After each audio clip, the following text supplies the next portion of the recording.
Story 1. My neighbor killed my dog right in front of me, and now I'm planning revenge.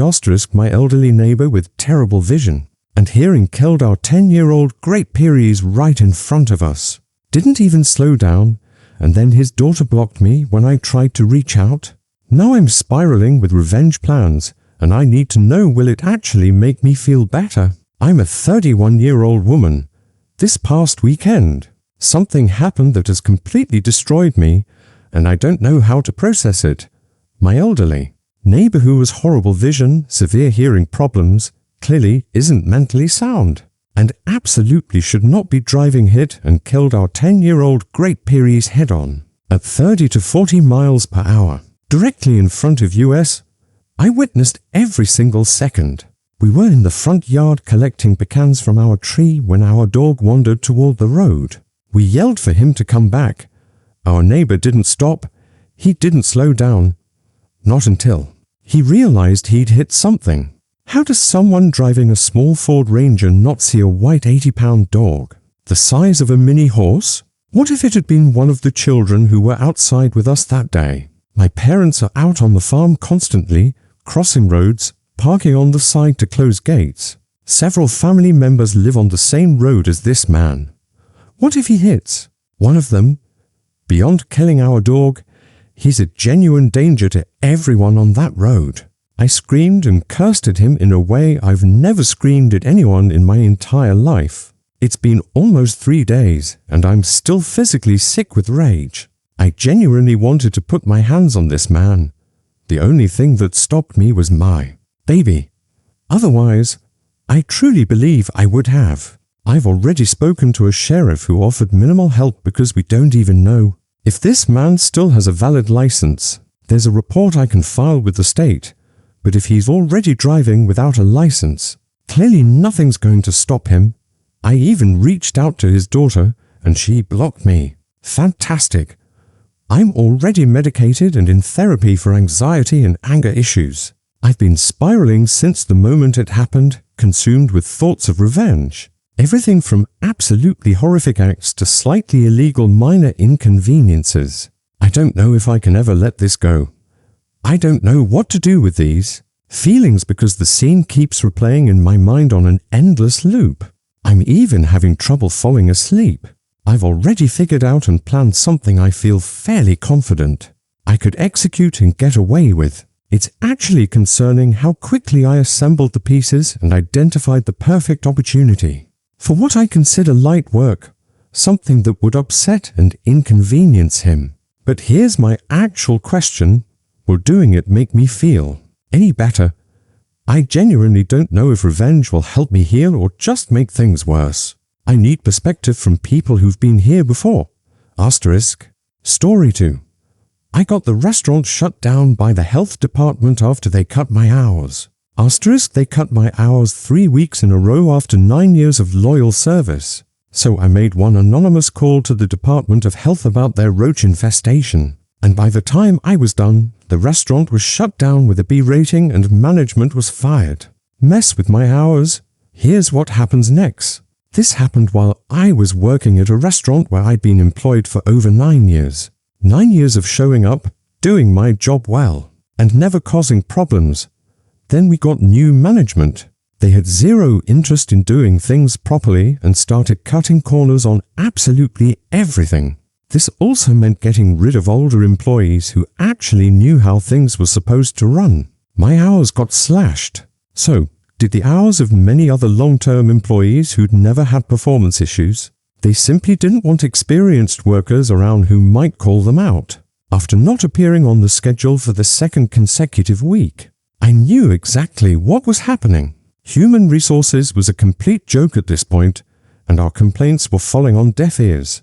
Management was favored in every situation, so I had to escalate things myself. The restaurant started developing a serious roach problem because of the budget cuts. It was absolutely disgusting. But I didn't say much initially because I knew they'd get rid of me before addressing the roach infestation. Important note, every single time I reported seeing roaches, it was never documented. Management always covered it up. The revenge. after they failed to schedule me for the third consecutive week. I took matters into my own hands. I sent an anonymous, detailed message to the Department of Health, letting them know exactly where they'd find the roaches and the optimal time to conduct an inspection. To ensure management couldn't hide the evidence, the infestation was terrible. There were roaches in the cheese shakers. This was a pizza place. For context, my revenge worked perfectly. The restaurant was shut down by the Department of Health and received a B health rating. Management got fired. Their managers got fired too.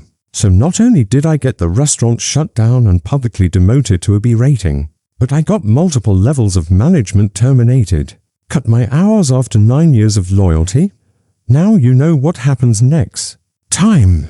Story 3.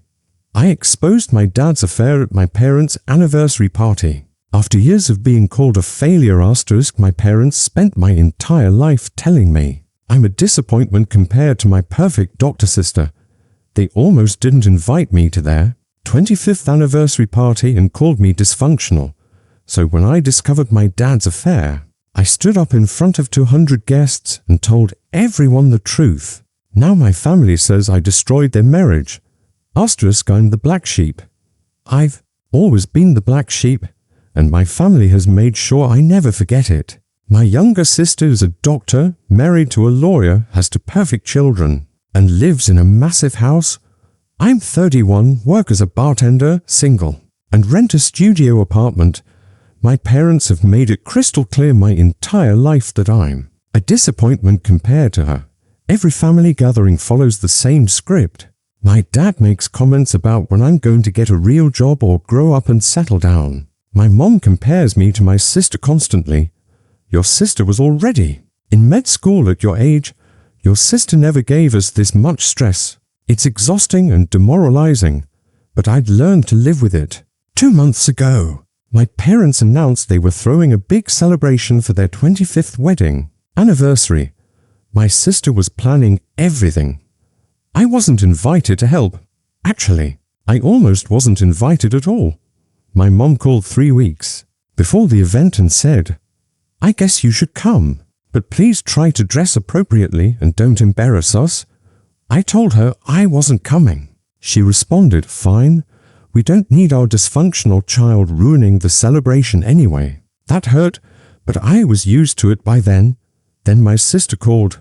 She said, Mom's upset you're not coming. Just show up, smile, and don't make it about you.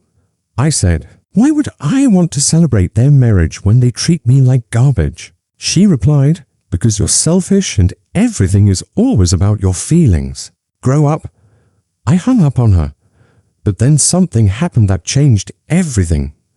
I was at work, bartending at this upscale place downtown when my dad walked in, with a woman who wasn't my mom. They sat in a corner booth, holding hands across the table, laughing. The woman appeared to be in her late 30s, dressed nicely, and the way my dad was looking at her made my stomach turn. I stayed behind the bar and watched. He kissed her. A real intimate kiss, not a casual peck. Then they left together. I was in complete shock. I checked the reservation list and found his name. He'd made a reservation under his own name, like he didn't even care who might see him.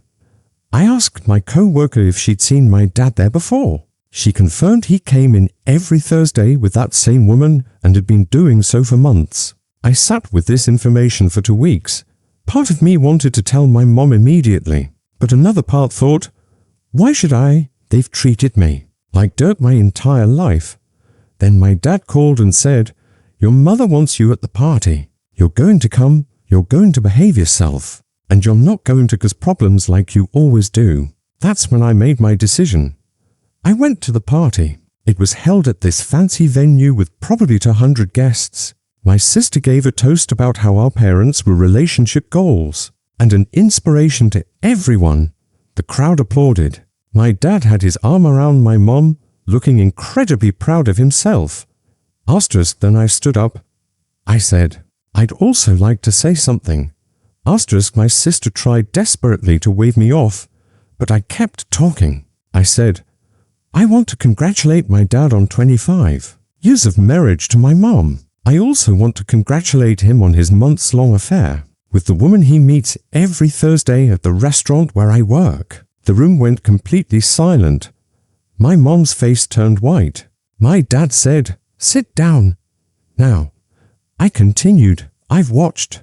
You kiss her, hold her hand, and make reservations under your own name like you don't even care who finds out. So here's to honesty." I raised my glass and walked out. My phone started exploding immediately. My sister screaming at me, calling me a vindictive bitch, saying I destroyed our parents' marriage out of jealousy because I'm a failure. My mom called sobbing not because my dad cheated, but because I humiliated her in front of everyone. My dad left my mom that same night, moved in with his girlfriend. Turns out he'd been planning to leave anyway. I just accelerated the timeline. My mom had a complete breakdown and had to take medical leave from work. My sister blames me entirely. She says if I told them privately, it could have been handled differently. But when I tried to tell my sister I wasn't coming to the party, she called me selfish. My dad ordered me to behave. They spent decades treating me like I was worthless. And now I'm supposed to protect them from consequences. My extended family has taken sides. Some say I did the right thing by exposing him.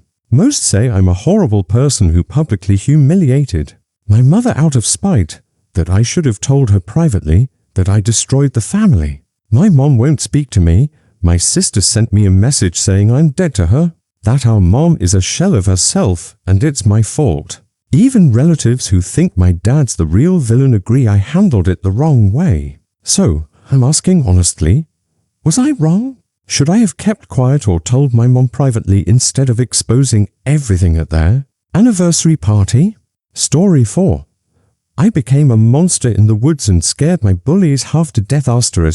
My high school bullies invited me to a party just to humiliate me. So I turned their spooky woods party into an actual horror movie, and by the end of the night, I had one of them bleeding and lost in the forest. Zero regrets. I wasn't popular in high school, not even close. Being gay, trans, and autistic pretty much guaranteed I'd be at the bottom of the social hierarchy. The autism made me a target before I even figured out I was gay. At the time, people saw me as the weird girl who eventually went butch. I'm a guy now, but back then, I existed as the designated group punching bag. I probably wasn't supposed to be at this party. The girl hosting it belonged to a friend group that kept me around purely for entertainment value. They didn't like me, they liked laughing at me, except for one person who was genuinely my friend. The party girl's family situation was bizarre. They lived on this massive property everyone quietly referred to as the compound. Behind the compound stretched an enormous forest with trails barely wide enough for a truck. Important detail, the truck would just barely fit on these trails. Driving too fast or taking turns to shopping meant hitting trees or rocks. Only a handful of spots existed where you could actually turn around without completing the entire loop. To the back of the woods, the adults were having their own celebration at one of the compound houses while letting the teenagers party at a house at the very back of the property.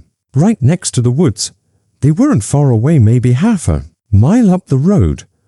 But the compound was genuinely horror movie material. Far enough out that cell phone signals died miles before you arrived. My friend and I showed up about an hour before sunset. The first spooky woods adventure began immediately. The party host didn't have her license but could drive, so she took everyone through the trails in her truck. The truck only had 2 seats in the cab, so most people rode in the bed. We did the first loop through the woods. Saw some amateur decorations they'd set up for scares, nothing impressive or actually frightening. When we returned, the parents lit the fire before heading to the adults' party. The sun was setting when they went for another woods ride. The truck bed wasn't big enough for everyone, so several people got left behind, including me and my friend. We hung around the fire, then wandered into the shallow part of the woods for reasons I don't even remember. When the truck came back through, we met up with everyone in a fairly clear area on the edge of the woods, against a fenced field. Everyone was talking while I stayed on the periphery. Then the truck started moving again, and the host thought it would be hilarious to gun the engine directly at me. I moved, but she turned and did it again. I'd been closer to the fence and darted across the clearing while she chased me with the truck. I escaped into the woods where she couldn't follow. It was supposedly playful, but it was dangerous. I was legitimately pissed off. What the hell was she thinking? I made my way back to the fire through the trees, staying hidden because I was furious. When I arrived, I realized something crucial. They hadn't noticed I didn't stick with the group. They didn't notice me returning. I could come and go completely undetected. That's when the plan formed. Asterisk, my friend, and I were the weird kids. She was a closeted weird kid, and we shared a hobby of climbing trees and mimicking coyote calls to lure them closer. I pulled her aside and we started scheming. She didn't like these people much either. So, we got to work. She pretended to head to the bathroom while we snuck deeper into the woods and started howling. Real coyotes responded and they began moving across the fields toward the party. When we returned, everyone seemed uneasy. But coyotes are relatively harmless. It was just our opening move to set the mood. I decided to escalate. I went back into the woods and relocated their decorations. My favorite move was climbing a tree and balancing one decoration on a branch. When the truck came back through, it fell directly onto the cab and into the bed. I made it obvious that someone had been messing with their setup. The truck went back out, and because there were almost no turnaround spots, they had to complete a full loop to the rear of the woods. On their way back out, I was positioned in the woods throwing things at them. The driver panicked and frauded too fast, throwing a guy completely out of the truck bed. I chased him through the woods. He panicked, got disoriented and became lost. I still made it back to the house before him. When I rejoined the party, he was still missing. They hadn't realized they'd thrown him from the truck and were trying to figure out when he jumped off, assuming he'd been the one causing chaos the entire time. He finally emerged looking absolutely wrecked. He'd fallen into a thorn bush and run through more thorns. When I was chasing him, his arms were torn up and bleeding slightly. He looked genuinely terrified. My friend and I left shortly after. The host had gone to her parents, but they didn't call the cops. Turns out the cult aspects of that family ran deeper than I'd known, and they wanted to avoid police involvement. My friend told them the truth a few days later. Reactions were mixed. Weirdly, the guy I chased found it funny, while most others just thought I was even weirder than before. Either way, I had the time of my life. My only regret is that I couldn't target the host and a few others the same way I got that guy. He wasn't terrible, his only crime was complacency. Still, absolutely worth it.